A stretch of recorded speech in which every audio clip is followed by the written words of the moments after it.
Mick, let's reintroduce you because the last time we were here was June and we missed a show in July. And so you were keeping it very much a secret at our last show until Natasha broke the secret on stage. That's right. For those of you who don't know, I've left the Sun-Times. I'm at ProPublica, which is, thank you for the applause. A great news organization, does public interest investigative reporting. In case you don't know about it, please check it out, propublica.org. It's based in New York, but they just opened a Chicago or an Illinois branch in Chicago. So I'm among the first group there. Really excited to be there, and hopefully we're going to do great work and continue the kinds of things that you've been doing and you and I did together at the Reader, and keep up the fight from the journalist standpoint. But it is true. For those of you guys who were here in June, we had 3 Springfield reporters, including Natasha Korecki from Politico, who's a friend of mine, former colleague, friend, and we're just chatting before the show, and she said, "What's new?" I said, "Well, Natasha, actually, I'm going to ProPublica." And you guys never trust a reporter because you should have learned what Mooch learned, man. That's right. You know, call a reporter up. Yeah, Mick and Mooch. Exactly. Put just you guys like in the same my conversation with Natasha, very similar to the one Mooch had with Ryan Lizza. Yeah. Although, no, I did mention to her that I was going to be moving to ProPublica. And so, just a few hours later, in her morning newsletter, it's the first thing I saw at 6:30 in the morning. I was in it. Yeah. So she took it upon herself to break this news. Right, she broke the scoop. So anyway, congratulations. all's well. Here we are. Thank you guys for coming. It's a beautiful August night. We know you have other things to do, but this is really important, and we're really honored and excited to have Representative Schakowsky with us here. So, and Ben, let's reintroduce you. There's nothing we knew we need to say about you. Nothing new in my life. Yeah. I'm the Reader still exists, and I am existing with the Reader. And doing my gig on the radio station WCPT, which is where I was before I caught traffic and got here in time. So I've been talking a lot, Jan, today, and I'll continue talking. And I already cut a deal to have Jan come on my radio show. So all's good in my world. Good. Anyway, Jan Schakowsky is here, and I was teasing her when we were sitting up here. She doesn't remember when we first met, so I will tell everybody in the audience. Actually, I'm not even sure this is the first time we met, but the first time I did a story about you was, I believe, oh my goodness, 1992, I think it was, and you were running for state representative in Evanston. Was it 90? Okay. Am I correct? Woody Bowman, it was his seat. He was moving on to run for controller. That's right. Because Dawn Clark Netsch was leaving controller to run for governor. Was she? Was it governor or attorney? I don't know. It's amazing. Governor. I remember this much. She ran for governor in '94. Was it 94? Yeah. All right. So here you go, Jan, for 10 trivia points. Who was your opponent in that 1990 Democratic primary? There were 2 people running. They were both Jonathan Baum. That is correct. Okay, thank you. Could you get her the trivia points, everybody? Okay. You remember that? And in the general, it was the mayor of Evanston, Joan Barr. I forgot that. Republican. Yeah. So was it tough? I mean, when you think about both it the now, primary and the general were tough. Yeah. Roger Stone helped Joan Barr. Roger Stone, as in Donald Trump, Roger Stone? Yeah. Why did he care about the mayor of Evanston? So he's a character in my life, Why did he get involved in the Evanston's mayoral election? I don't have any idea. And he was a rat then, and he did a nasty piece of mail for her. I remember that. That because I was for, I was for single-payer health care before some of you were born. Yeah. That meant, so they did a piece of mail that I wanted to end Medicare. Because I was for single payer for everyone, So that was their Wow, mail. what a spin. Yeah. So they took it being for Medicare for everyone meant you wanted to end Medicare for seniors, old yeah. people. Yeah, yeah. Man, that's interesting interpretation. That's Yeah. why he's Roger Stone. Yeah, that's Roger Stone. Yeah, exactly.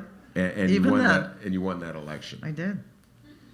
So when you look back, it all began. Obviously, if you had lost that election, what would you be doing today? I'd be organizing. I'd still be out there organizing, absolutely.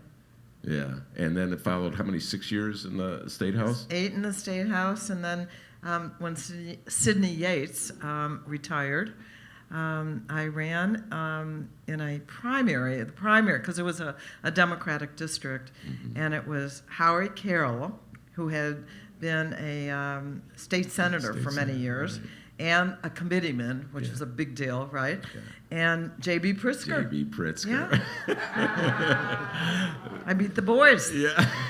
There was no one else in that race? It was just the three of you? The three of us, because the race was the primary. Yeah, yeah. And J.B. Pritzker. So are you supporting I've missed the I have not picked a candidate, but you know, I used to say, well, I hadn't really had a conversation with JB since I ran against him. But the truth is I didn't have a conversation with him. We were on the same platform, but we had never really gotten to know each other. So we had something like a 3-hour meeting. And, you know, I'm okay with any one of them that can beat Bruce Rauner, okay? I'm going to be with anyone that can beat Bruce Rauner. We got to get rid of Bruce Rauner. He is... And he's made that sharp turn. I like the Sun-Times headline, "Sharp Right Turn," and hiring the Illinois Policy Institute. Almost like the entire institute. Right? Yeah, yeah, You just yeah. put them on the payroll. Yeah, it's scary. Yeah, well, or truthful. I don't know. I get him more than I get Diana Rauner. I'm sorry. I just don't get it. Wait, what do you mean by that? By that, you know, she's head of an organization, Ounce of Prevention, that has sued the state of Illinois for lack of payment. It's a respected early childhood education, which has been cut. And so I sort of don't get her doing ads, et cetera, and maybe other things with him. I just don't get it. I don't get it. I'm sorry. I don't get it. I don't get it. And the word has actually trickled out that she was pushing for some of these moves among his staff. I don't know if that's true or not, but that's, you know, there's been I accept that as not fake news. I would accept that from you. How would you interpret that? I mean, is she just like, she just wants to help him stay in office, or I honestly, you're trying to sort it out too? I don't know. So just in case everybody, I mean, we get in the weeds here in politics, but just to make sure everybody knows what we're talking about, describe the Illinois Policy Institute. Either of you guys take a crack at it. You want to take a stab at that, like Well, a little I mean, to the right you know, of... it is you may have seen some of the columns that they run. I think is it the Sun-Times or the Trib or both? This is a far right think tank based in the state of Illinois that does Illinois politics, and that's who now populates the staff of Governor Rauner. So several members of his staff who previously had come from, you know, what used to be known as kind of the mainstream Republican Party. They'd worked for Mark Kirk, or they'd worked for Judy Bar-Topinka. These are the kind of backgrounds they had. They were sacked or they quit almost en masse. There were like a number of them just within a week. And the vast majority of them were replaced by staff people from the Illinois Policy Institute, including his chief of staff now, right? And his chief spokesperson, I think, as well, right? So. Yeah, so we've had this sharp move right in the state of Illinois, and then of course you're dealing with a sharp move right in Congress, and It's kind of the crazy right. Yeah. I mean, you know, it's just. What do you make of last week? It's actually the What do you like make of the full What week. do you wait? What do you make of yesterday? yeah. Scaramucci, the mooch is gone. I thought that was going to be the big news of the day, And then, before you go to bed, you find out that Donald Trump really dictated the fake letter about why Don Jr. was meeting with the Russians. And I thought I understood the meaning of smoking gun. Yeah. And that when this tweet came out, and when Don Jr.'s tweet came out, I love it. I want all the stuff you have to get Hillary. I thought, that's it. Yeah. Email. I mean, for the 100th time, I went, that's it. Okay, now we finally have got him. And why don't we? I mean, isn't that a smoking gun? Yeah. That there was collusion? I don't get it. Well, okay, that's what we wanted to ask you about.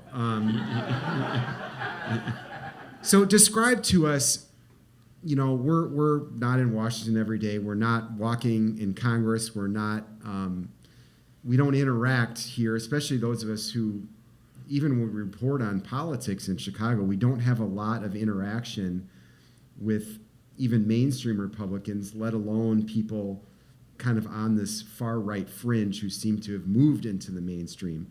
Can you describe to us kind of like just what is it like day to day being in Congress right now? I mean, do you talk at all to the Republicans? Do they quietly say to you, this guy's a madman? Or what is it like trying to actually get any kind of work done?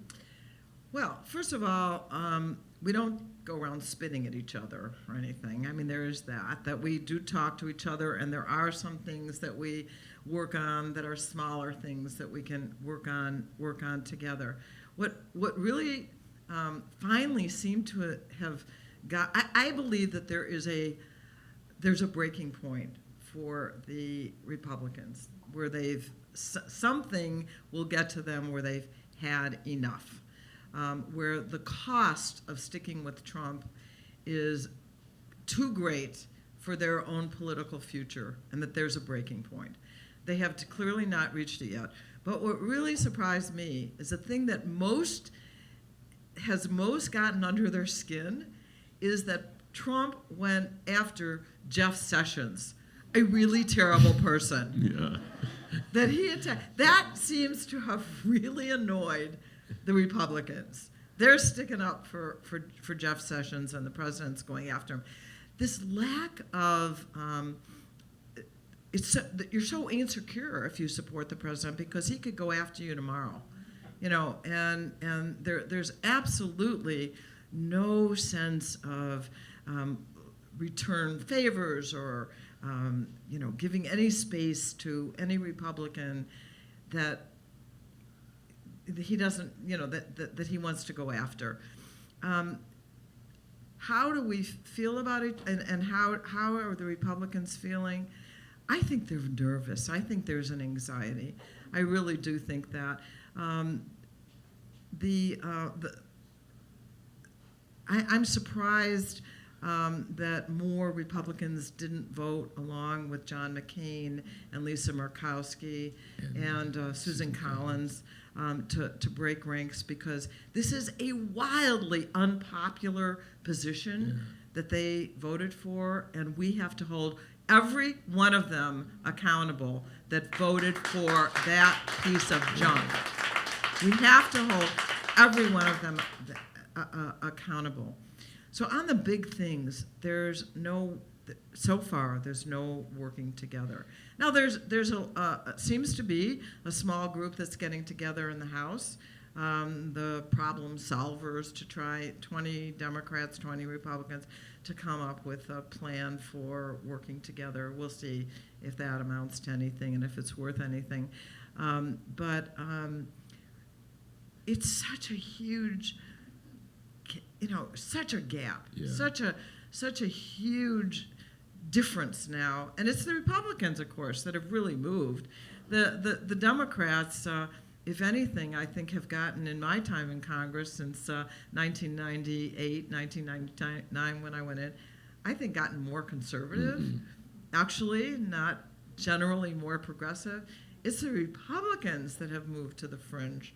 And they have managed to get most of the so-called moderates. And when I got to Congress, there was a bipartisan pro-choice caucus. And there was no shame at all for Republicans to be feeling that abortion should be legal. There was no retribution for their taking that position.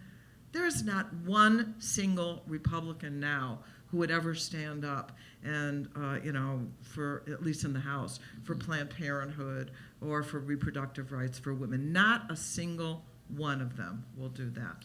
Well, Bruce Rauner says he's one of those people. yeah. He does, actually. They gave He does. $50,000. Not even meant. They gave $50,000 to Planned Parenthood. Yeah, but do you follow local politics? Do you know about HB 40? I'm well aware. Yeah. This is the bill. We have a trigger bill in Illinois on the books that says if the Supreme Court overturns Roe v. Wade, automatically Illinois becomes an anti-abortion state. You can't get an abortion in Illinois.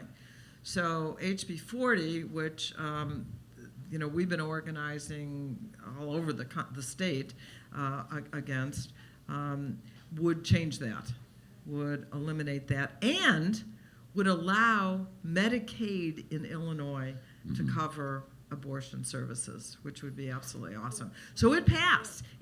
But it isn't. They're not sending it to Rauner's desk until the time is right. So they're holding it. Now, part of the madness of the Republicans' position on their health care bill is obviously anchored in their decision to fight Obamacare from the get-go. I don't believe Obamacare got any. Am I right about this? Did it get any Republican support? Okay, no Republican support. So they've consistently been opposed to Obamacare, and every year they try to repeal it.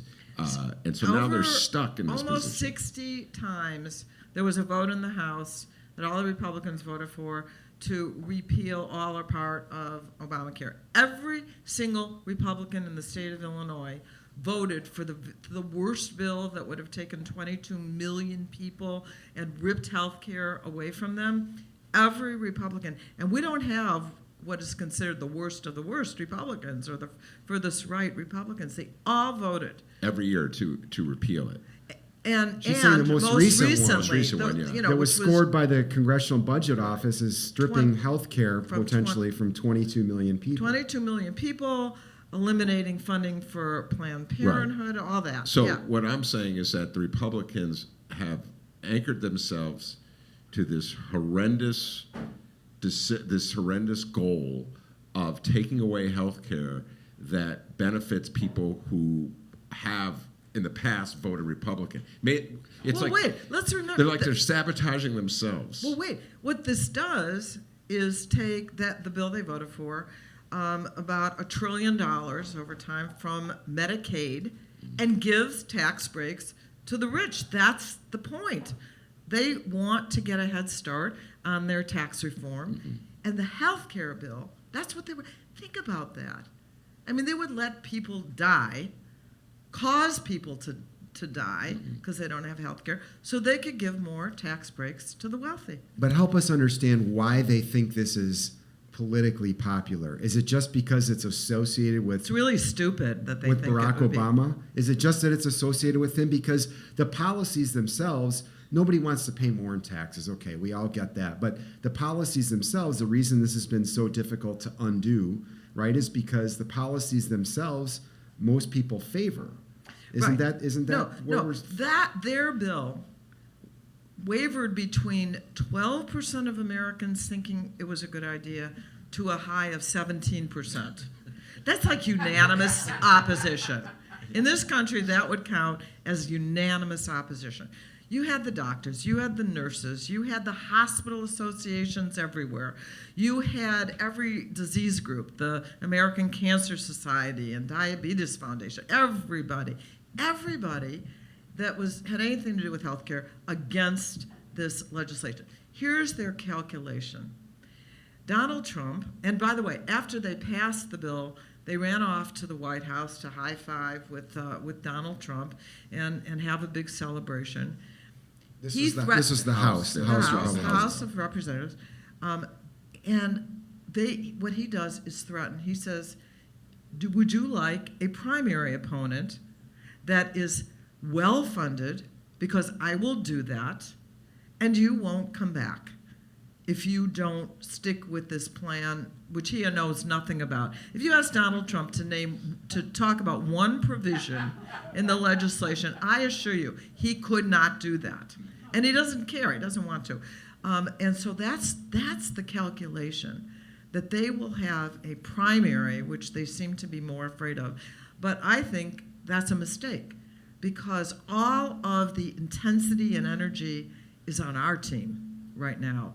And what they need to be worrying about are general elections in 2018. All right, now let's get to that. That's Okay. where ultimately I was leading you anyway. So we know that the Republicans are wedded to a losing strategy, which is to take Yeah, I away health care from people who have it. You're taking something from people who already have it. The Democrats, on the other hand, at the moment, are wedded to Obamacare. Now, that doesn't seem like a very winning hand either as we head into the 2000s. No. Weren't they both wedded to these same positions in the last election, and the Democrats lost? I mean, that's honestly my question. First of all, the Democrats, I helped write Obamacare. I was on the subcommittee, on the committee, Energy and Commerce.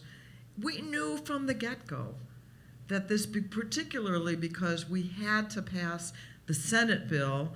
As you may recall, we lost the majority in the Senate.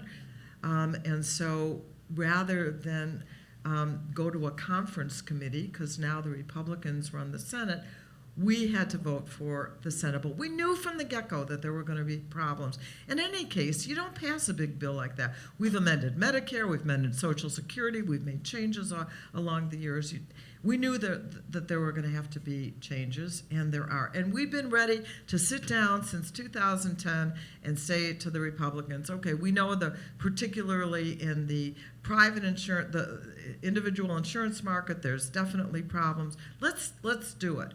No, of course, they were busy repealing, not replacing, repealing all our parts of Obamacare. So it's not that we're wedded to that language. What we are wedded to is the concept that health care in the United States of America is a right and not a privilege. That's what we're wedded to. We are wedded to that idea. And so, yes, we'll absolutely make changes. I think we should have a public option, at the very least, if not a single-payer system, which I do support. But, they say, oh, all these counties in the United States that don't have any insurer. Fine. Let's have a public insurance plan available for those people, or where there's only one insurer. Let's have some competition and let that be a plan, a Medicare-like plan available in those districts. It wouldn't be that hard to set. I don't want to sound like the president. It would be easy. Oh, healthcare is easy. Oh, wait a minute. Then he figured out, oh, healthcare is complicated. But we could do that. And especially if we work together, we could do that. We could really fix this so that all, or at least certainly the vast majority, unfortunately, we can't get undocumented people to, right now at least, to be covered by health care. We should, of course, right? You want your kid in school next to a kid that, has some contagious disease? I mean, come on. Yeah. Anyway. Well, what's the Democrats' plan for success? I mean, what is the plan to not only legislatively, but I mean in the next election cycle? Everyone is I think most people are still stunned and wondering what the heck happened in November. So at this point in time, you're part of the House Democratic leadership, Yep. I believe. Yep. What are you guys talking about? What is the team that's specifically working on the campaign committees? What are they talking about? How to try to take back the House, how to take back the Senate? Who's going to step forward, even beyond that, for the presidency? I mean, how do you kind of re-energize the Democratic Party, get people out there? Okay, well, first of all, I want to say what we do in Congress and what we even do in the Democratic Congressional Campaign Committee or the DNC is not nearly as significant as what is going outside of the Congress right now. I've been an organizer for over 4 decades. I have never, ever seen a mobilization like we are seeing right now. It's so incredibly powerful. You know, we give credit to John McCain, I tell you, and Mercado. It's really because the outside groups, many organizations, many individuals have become off the sidelines in the fight, and it's really working. It really is. That is why we won in the early hours of last Friday morning. When we fight, we win. And people are really joining in this fight. Buoyed by this energy, and intensity matters. They had the intensity in 2010 when they took back the Congress. There's no question about it. And intensity is on our team right now. So we understand that we need a powerful economic message. We're talking about a better deal, better jobs, better wages, better future, and a whole bunch of things that really flesh that out into a real economic message. But I think, you know, the cardinal sin of politics is disrespect. It's just, you can't get past that. I don't care how good your agenda is and what your plan is, but if people feel that they were disrespected, they will never support you. And I think that a lot of people who voted for Trump felt like they were basically giving the finger to the elites, and that we thought they're stupid, they don't understand their own self-interest, they're voting against their own self-interest. I can think of a Saturday Night Live skit that mocked Trump voters. I want to tell you something. They did know their self-interest, and this is it. This economy is not working for me. I know that Barack Obama, who I love, I was co-chair of both his presidential campaigns, but more jobs were created during the Obama administration, but we all know people who have 3 of those jobs and still aren't making it in America. And so they're thinking, you know, we're just going to get kind of the continuation of something that isn't working. That's how they felt about Hillary Clinton. So I'm going to take a chance on somebody who's going to turn things upside down, and he's a great con man, and he talked their language, and he said what they wanted to hear. He did appeal to many people's worst angels or worst devils, that's true, racism and anti-immigrant and all that. But he talked about bringing back jobs to the United States. And I think people thought they were voting their way. It's our job now to respect them, to show up, to talk to them, find candidates that know how to talk to them. And all the polling is saying it's ours to lose now in 2018.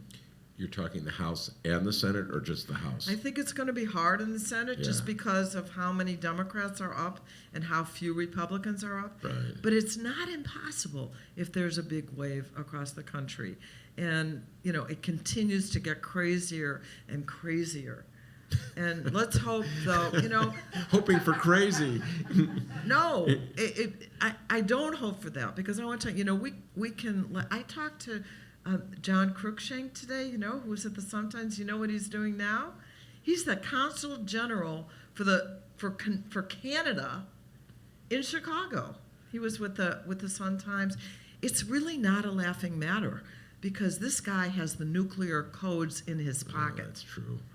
So, you know, hopefully there are going to be enough layers around him to stop this. Thank you for reminding me of that. Yeah. No, this is really not. The bar's still open, ladies and gentlemen. Yeah, the bar's still. Jen, you might want to reconsider that I don't drink policy. Yeah. This is really serious.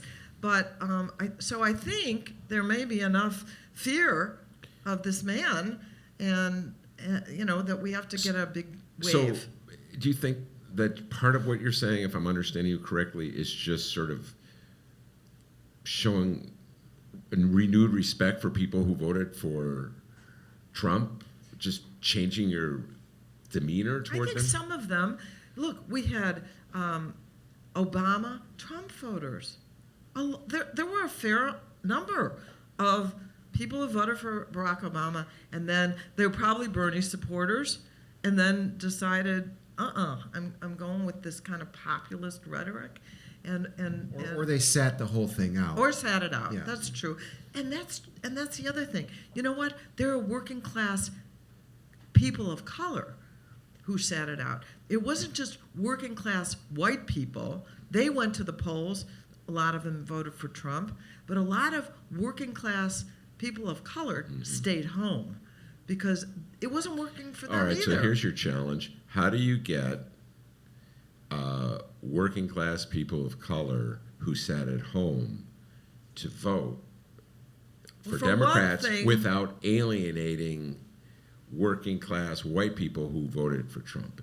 I don't think all the working class white people that voted for Trump are racist. I think they're worried that for the first time in American history, most people think their children will do worse than they are doing. You know, that kind of pessimism about the future is the majority view in this country.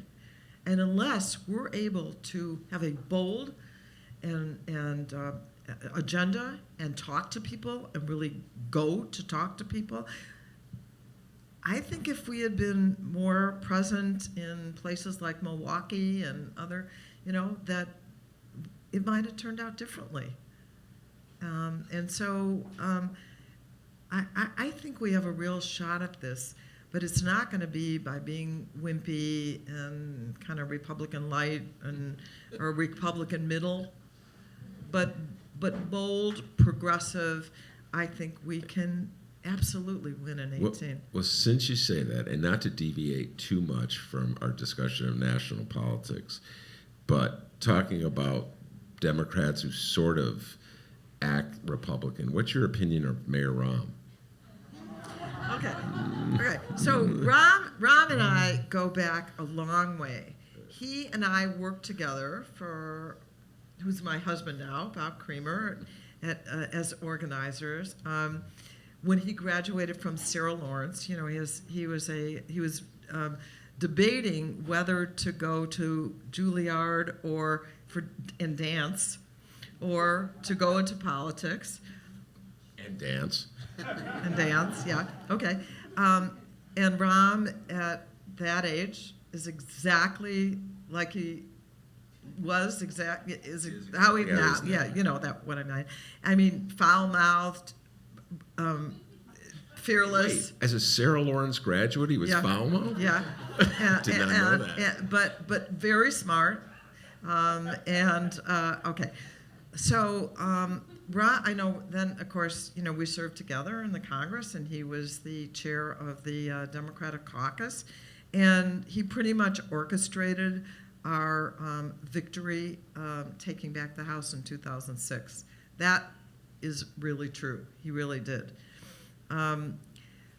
So there are a number of issues where we really disagree. I am not a charter school. Let me put it in a positive way. I am a public school supporter.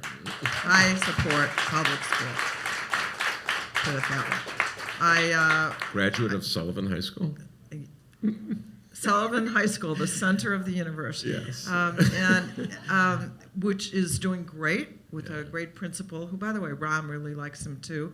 I won't hold it against him. But what? I won't hold it against No, him. but creating this sort of parallel, publicly funded structure, I think is not a good idea. Closing schools, kids every day in many communities walk by these hulks of buildings, many of which are just standing there empty, that scream failure to them. That schools that maybe once were and should be anchors in a community, we kind of have school spirit and school pride. And my thought was, here's my idea on schools. We should load them up. We should fill them up with programs for their parents, English as a second language, or whatever. I am in an office right now with members of the state for representatives from the state legislature. It's kind of a one-stop shopping. We could be in a school building. All the elected officials from the community could have offices in there. We pay rent, so we could pay it. We could pay it there. You could have indoor farmers markets. These places, you could have boys and girls clubs anchoring in those buildings. They could be truly community schools, and places that are vibrant. Even though enrollment in the school itself may be down, you could fill up those buildings with really important things in the community. So we've especially in the education arena, we have some differences of opinion. Well, it's sort of like comes off of what Mick was saying. When you talk about people of color who don't vote, a part of that I think is because they feel so betrayed by what their local Democratic Party has done over the last 4 or 5 years, or even 6 or 7 or 8, 9, 10 years. And so how do you deal with that as a party when the locals feel betrayed? Obviously, it's because people have to have hope for the future. If you're completely beaten down, you're probably not going to come out to vote. But I think that if we,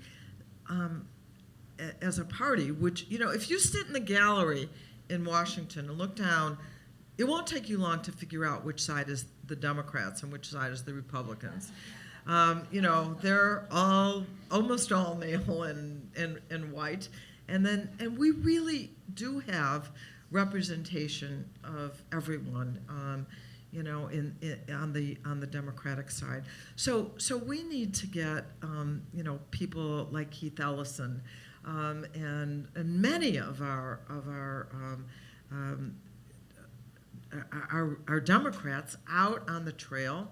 And now we have Tom Perez, Hispanic, and as leaders of our party, to be there and to talk to people and to plant the vision of what this country really could be with their participation.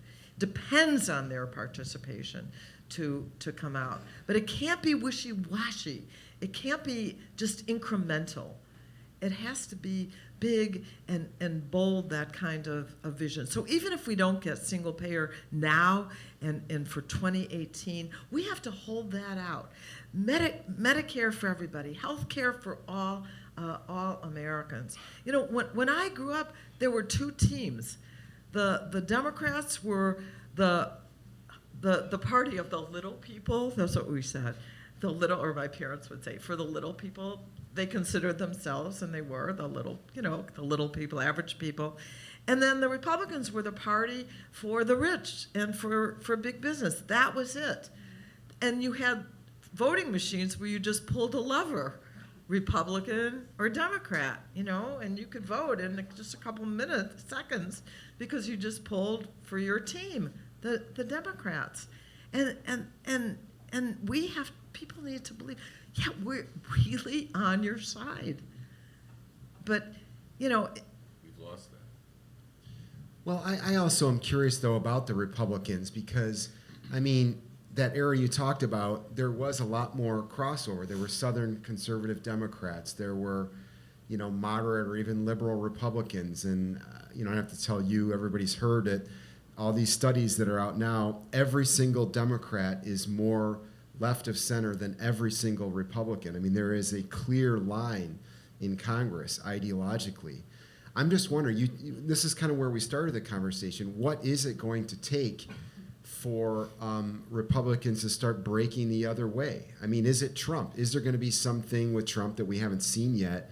And you talked about the reprisals from Trump, or these threats. Do people really take those seriously from Trump, that he will follow through in that? Or is it just that they fear this kind of right-wing mob back in their districts? No. They fear it's Trump, it's the Koch brothers. There really isn't so much of a Republican Party right now. These outside forces and money are bigger than the RNC or any of the Republican Party apparatus. And so lots of money, unlimited money, is available. But honestly, I don't think the money is... Donald Trump, by the way, did not spend as much money. Well, that's what I mean. I have a hard time believing that he was actually would part with money for anything so principled No. as He can taking on an opponent. No, but the Koch brothers certainly will. Or Sheldon Adelson. And Sheldon Adelson certainly will. And those are people who still are in the Trump camp. Yeah. No, but we can raise enough money to beat them this cycle with our intensity. If we really continue, and you know that the Women's March, I bet everybody who didn't go to the Women's March, no, I mean I'm sure after, and you know, so under the banner of women, the Women's March, everybody was there. You could be there with your sign about LGBTQ rights. You could be there with the environment. You could be there with science or truth or whatever, tax fairness, whatever it was. You could be there, and everybody there really was this intersectionality. I used it in a sentence. I'm so proud of myself. I don't even know if I used it accurately. Who knows? It sounded good. I don't know. I Intersectionality. My kids, my grandchildren, you know, they approve of that. But so my point is that there were pundits who said at that time, "Oh, this is a one-off, and you know, it'll dwindle." It has absolutely grown. There's a new group every day. I talked to a new one that meets at the Schakowsky Library last night. You know, they just formed, people getting together, huddles, and indivisible, and more of the extant groups like the are now that were just sort of think tanky kinds of groups are now developing grassroots operations all over the country. It's awesome. We want to get questions from the audience. I did have a couple things though. Jeff Sessions, you meant earlier. You said he's a bad person. I mean, say what do you actually mean by that? Are you like just? I mean, he's been a oppose him, racist. or I is think it you just don't like him? Do you know him at all? No, I don't know him at all. I don't know him at all. I mean, you know, his racist history and the current things that he has supported. I mean, you know, he is the chief law enforcement officer in this country, but in charge of all of the civil rights activities in this country. I mean, it's you know, every one of the appointments really by President Trump are people who have the opposite view of the mission of the agency or department that they're supposed to head up. So why the loyalty to Sessions? Just because he's came from their ranks? He's one of them, you know. Yeah, I don't know. I can't. I don't know. I can't explain it. Do you ever find yourself? I know this sounds really bizarre, even before I ask it. Like feeling sorry for Sessions at this moment because Trump is so weird in his attitude. He's mad that he recused himself, so now he can't fire Mueller. I mean, do you ever say, "Oh my God"? I'm not even tempted. Okay, just asking. Sometimes I'm like, just a moment, then it passes. Well, how are you feeling at this point in time? I mean, you seem pretty fired up here, but describe for us like what happened on election night when you saw the vote totals come in, or you realized this was happening, and sort of what's been going on kind of in your head over the last few months? Well, you know, I mean, obviously it was just absolutely stunning. I worked my heart out for Hillary. I have a lot of respect for her. I mean, she's been demonized for 30 years, and you know, so you know, all the elements of sexism I think were there. But so you know, it was horrible. It was so depressing. But I had a meeting the weekend. Was it like the weekend after the election? We had our first gathering. I thought it was probably important to have people come together. So first we were going to have it in a room that held, I think, 100 people, and pretty soon that was too big, too small. So then we moved it to the Unitarian Church in Evanston, 400 people. I mean, about 1,500 people came. The church wouldn't let everyone in. So it was, we went I thought the outside and Unitarians talked to let them. everybody in. I thought they did. Yeah, we're Unitarians. Everybody's welcome. No, so I got it. It was a fire thing. But anyway, so we had I get it. So we had the meeting inside. I would go outside and talk to people, and that kind of kicked it off. I realized something is really happening. It wasn't just people wanting to come and cry together. It was people who were just, so furious, so stunned. So we have to do something. And it really has not abated.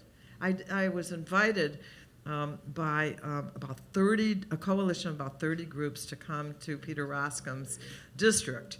He won't meet with anyone, and he won't have any town hall meetings. He's in the 6th Congressional District of Illinois. We actually have video of him sneaking out the back door of a Republican gathering. He would not meet. He won't have a town hall. So I was invited by these. So it was at Fremd High School, which is in Palatine. That's in his district. And like 800 people showed up with not all that much notice. They couldn't even fit in the room or in the overflow room. They gave me a certificate. I wouldn't go if I wasn't invited. I was definitely invited. The most beautiful thing about this event is the two people who chaired the event had never spoken in public before. This was their first organizing effort and their first speech that they had ever made. But then they gave me this certificate of adoption. I said, no, I'm sorry. He is yours. You own him, and you have to hold him accountable. I'm sorry. That's not happening. Have you run into him since you paid his district a visit? Okay, so I had this big fear. We were heading toward the same part of the airplane coming home, and I thought, oh no, we're going to be in the same row, crunched. I'll be in the middle seat, and we'll be, like, no. Yes, I've seen him. We're still, He says, hello, how are Peter. you? Yeah. He loves you. We haven't talked about it. Yeah. All right, should we get some questions? Yeah, man, let's get some questions from this crowd. You want to pick on Mick? I can't barely see. All right, this right there. And so the question is, just because we have our great videographer, Chris Buddy, in action to make sure we pick it up, is should we, Democrats writing off rural America, there are people who are saying, we should focus on getting the vote out in places where we know Democrats can get votes. Why even bother out there? That's Trump land now. No. First of all, if any one of the repeal bills or replace bills had passed, rural hospitals across this country would shut down. And not only would people lose their access to health care, but those are often the biggest employers in many rural communities, so all these jobs would be lost. We have a legitimate reason to be in rural America, in small town America, and talking to people who have seen a dramatic decline. Some of those union jobs, people would farm, and then they would also work in the factory at a union job, and that would make, they could put it all together so they could have a good life. And those jobs and those unions are in we have a message to go to those communities, and ignoring those is at our own peril. We need to go, and we need to identify, it's not just the message, it's the messenger. We need to start identifying candidates, and I think we've got one down in downstate Illinois right now, a guy named Brendan Kelly, who's running in the 12th district, that's in far southern Illinois. I think it includes Cairo and all those downstate areas, who I think could win this district. And so we should not ignore rural or small town America. Ed Bird. The question is, if the Democrats need to be better on economic issues, is this a question of Is this a question of changing the message, or is it a question of changing the platform on economic issues? Well, one of the things that I think we have not done nearly enough is talk about union. I mean, if we're really serious about a middle class in the United States of America, we're at about 11% union workers in this country. And so it's no wonder that people have to work 2 and 3 jobs. It's about raising the minimum wage, but it's really much more talking about a living wage. It went up to $11 in Chicago on July 1st, better than $8.25, but still not enough to really live on. We have to be serious about that, about fighting for a living wage. We have to talk about not just jobs, but good jobs, jobs that people can make a living at. But those are already part of the platform. Well, I don't think I don't think there's nearly enough talk about union. You know what? Even among union workers, there's not that commitment to organized labor and collective bargaining. And we've seen, as wages have declined, we've also seen that decline. It's not a coincidence in organized workers. This gig economy and, Uber and Airbnb and everything, come on, we've got an actors union. That's a gig economy. They only work when they have a job. Construction work, but they have a hiring hall where unions, and prevailing wage that we have to fight for. I think we could be on the verge of being a right-to-work nation. There's one Supreme Court decision away. So I think we have to be clear about, and we weren't always, a lot of the union workers voted for Trump. And I think it's because we haven't been bold enough about really good jobs. And it's not been, I don't think, enough of a focus.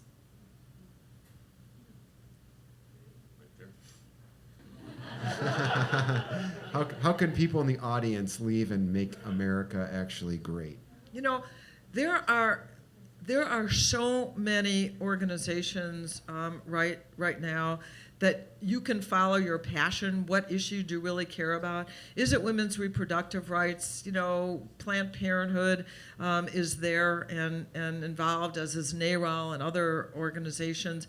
If it's the civil liberties, the ACLU has really been out there right now. Indivisible, which has sprung up since the election, is everywhere. These groups are meeting. But what are they doing? We need to be registering voters. We need to be focusing on HB 40 right now, so the governor won't take away reproductive rights in Illinois. We need to be working on health care and making sure we bring this victory home so it's real. But there are so many meetings happening all the time, and those meetings turn into real action. We have phone banks that call Democrats in other districts to call their representatives that are Republicans. And there's actually technologies that when our phone banks go to work and we call a Democrat, let's say in Roscom's district, we'll say, do you want to be connected directly to your congressman? And they say yes. We can press a button that puts them right away in touch with them. And the area code that shows up is in that district. We can do it anywhere in the country. There's those kinds of technologies, and we have those phone banks. And we can teach people to do those kinds of phone banks and those technologies.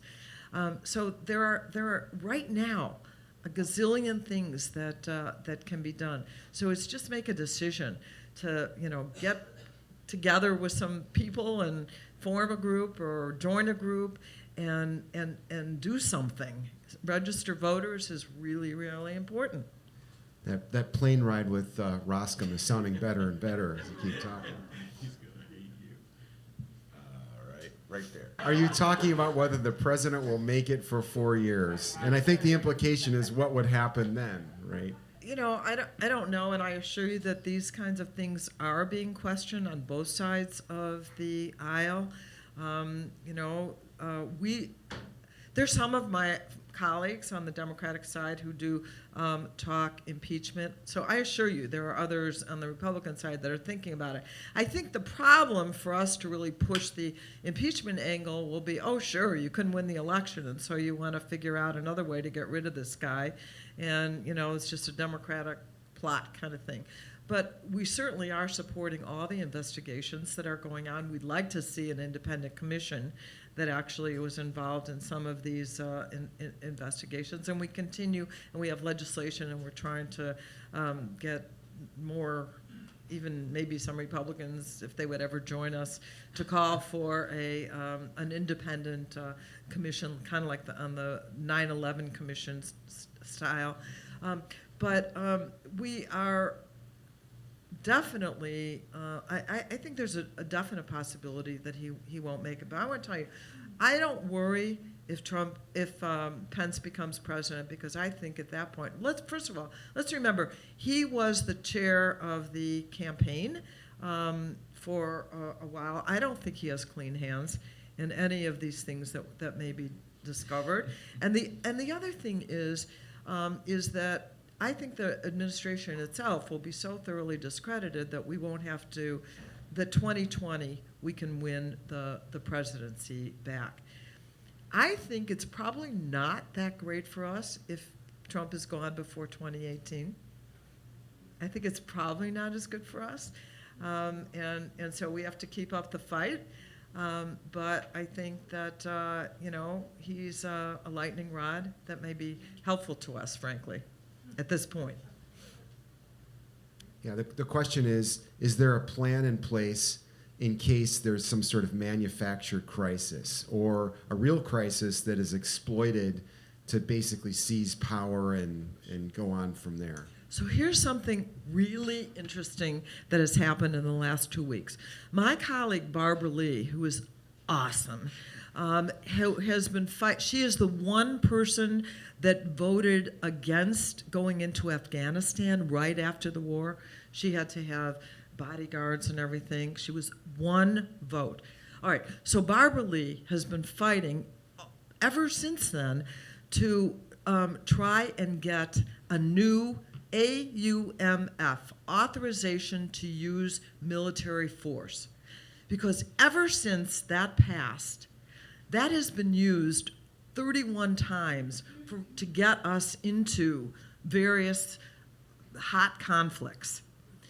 So she proposed in the Appropriations Committee an amendment to call for a new AUMF, which would force a debate, a real debate, around when force is used and in what circumstances.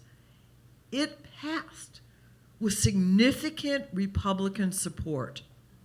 So now this is an amendment that was added to the Defense Authorization Appropriations Bill. So those bills, before they come to the floor, go to the Rules Committee. So she kind of expected that there'd be something in the Rules Committee that would take it out. Worse, between it passing in the Appropriations Committee and going to Rules, it disappeared. It disappeared. It was like this amendment never was, never passed, never anything. So we haven't voted on that yet. I think there will be a fight on the floor. I think some Republicans will support it. I don't know if enough. But clearly there is a sentiment among the Republicans that we have to put some constraints around Donald Trump and his use of force. So I think there's more than a glimmer, because it actually passed, of hope that we could stop him. And I think that some of the generals that surround him, Mattis and even Kelly, we not love everything about them, but I think that they may be more they may be some shield that would keep him from doing something really crazy. So wait, you can just strip, like how did this legislation get stripped of this key provision? Because you're in the majority. So they can just Majority basically matters. between one stage, a committee process, and it coming up for a vote, they just take it out. Yeah. So you have to look at it pretty carefully to see what's in and what's out of there. Yeah. So there was no discussion It's at even worse rules, than the city no council. nothing. Yeah. I thought things Yeah. were bad with Rahm's council, but man, those Republicans could teach him something. All right, right there. All right. So how do you go into the next election cycle and deal with these different kinds of candidates? The seeming majority wants to, it's motivated by self-preservation, holding on to their seat. So how do you get people fired up and aware of this phenomenon? So we make them afraid that they will lose their job. So we, and make them lose their job. That's what we need to do. We want them, when it comes to votes in the Congress, to be more afraid of losing their job because they vote wrong, and make that happen. And to some extent, we're starting to see that work. But they should be afraid that they're gonna lose their job, and we want them to lose their job. I mean, we have to get people to make them afraid, but then to beat them. I mean, and I think we can. Yes, I think you're right. They're making a bad bet right now. If they're betting with Trump and the Koch brothers, and then that's a bad bet, and we have to win. We can I think, if they continue to make that bet. Making politicians afraid is a good thing. That's a positive. All right, let's get somebody. Yes, you in back. Campaign finance reform. How do you feel about it? Oh, I think it's absolutely, ultimately essential for our democracy, to preserve our democracy. I don't think there's any question about it. We have a great task force that John Sarbanes of Maryland has put together with a just very sensible legislation. And of course, overturning Citizens United, very important. In order to do that, we have to, have a Supreme Court that would support that. But in the meantime, this is the world we live in, and we need to raise money. That is just a fact of life. And I want to tell you something. When a candidate comes to me and says, look, I'm going to run this different kind of campaign. I'm going to have all these people out on the street and knocking on doors, which, by the way, is the best way to change people's minds and to get votes. It is, face-to-face at the doors. But, and money isn't going to matter. I say, well, good luck and goodbye.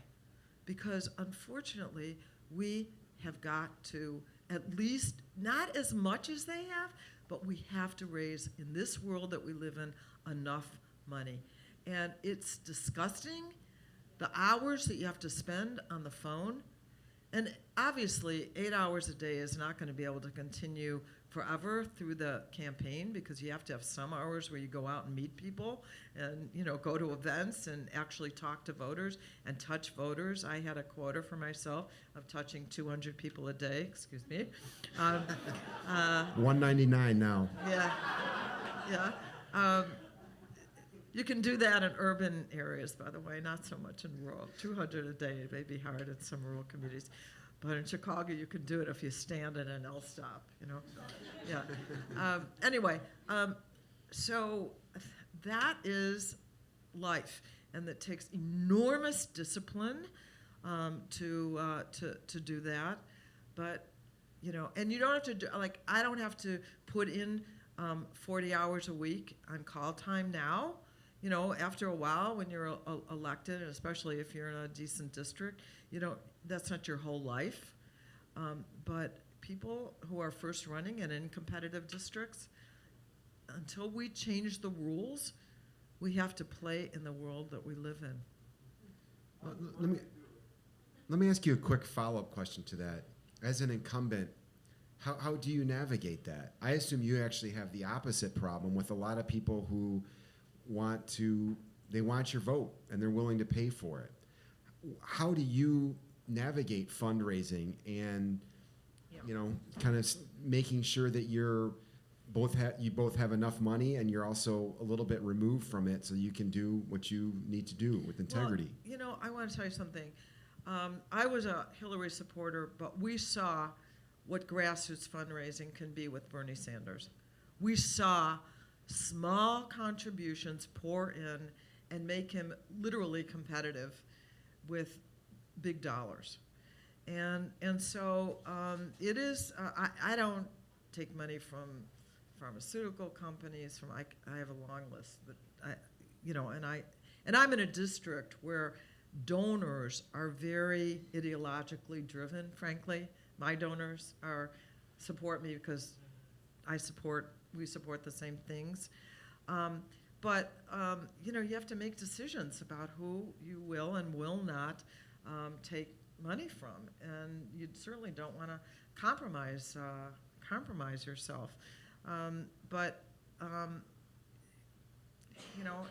People make those decisions, but I think that I know that we can raise. If you're the kind of candidate that can inspire people, you can raise the money you need without selling out. You don't have to sell out. This is not a requirement of running for. You do not have to sell out. That's reassuring. Everybody, you don't have to sell out. I think that's the Twitter version of our conversation here tonight. There it is. All right, we have I'll time for one more question. Ken, in the back. No. The question is, how are the House and Senate Democratic leadership able to maintain that discipline so that everybody voted together? Did anybody waver at all? It's really been fantastic. And I thought for a minute you were going to say, oh, when are we going to get new leadership and blah, blah, blah, and Nancy Pelosi, and she's too old. There were Republicans who said, when they first lost on that big health care bill, said, if Nancy Pelosi had been our speaker, we would have passed this bill.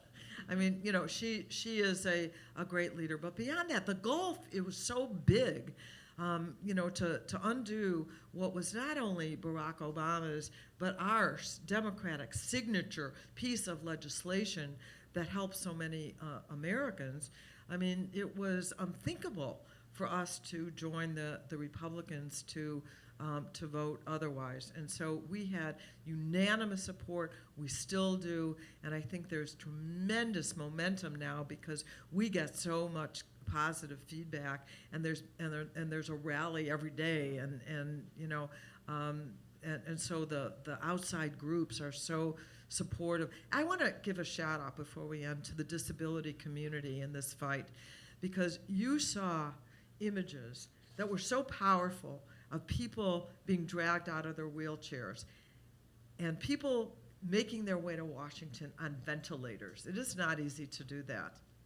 And parents with medically fragile children going door to door in the Congress saying, what if you had a child with a disability like mine does? Wouldn't you want Medicaid to be your friend and to be there for you? I want to tell you, it was nothing short of heroic. I mean, everyone who was protesting and who was out there was great, but there was a kind of heroism because they knew those images. They knew they would be powerful, seeing people dragged like that away, and they were willing to do it. I have a feeling that Representative Schakowsky could keep us fired up all night here, but we are out of time. So once again, thank you so much for coming. Thank you. Thank you. Thank you. And thanks to all you guys for coming. We will be back next month. I believe the plan is to talk about education in schools. Cool. So that we'll certainly have something to say about that as well. So please come back. Thanks a lot, everybody. Have a good night. Chicago, where can I go?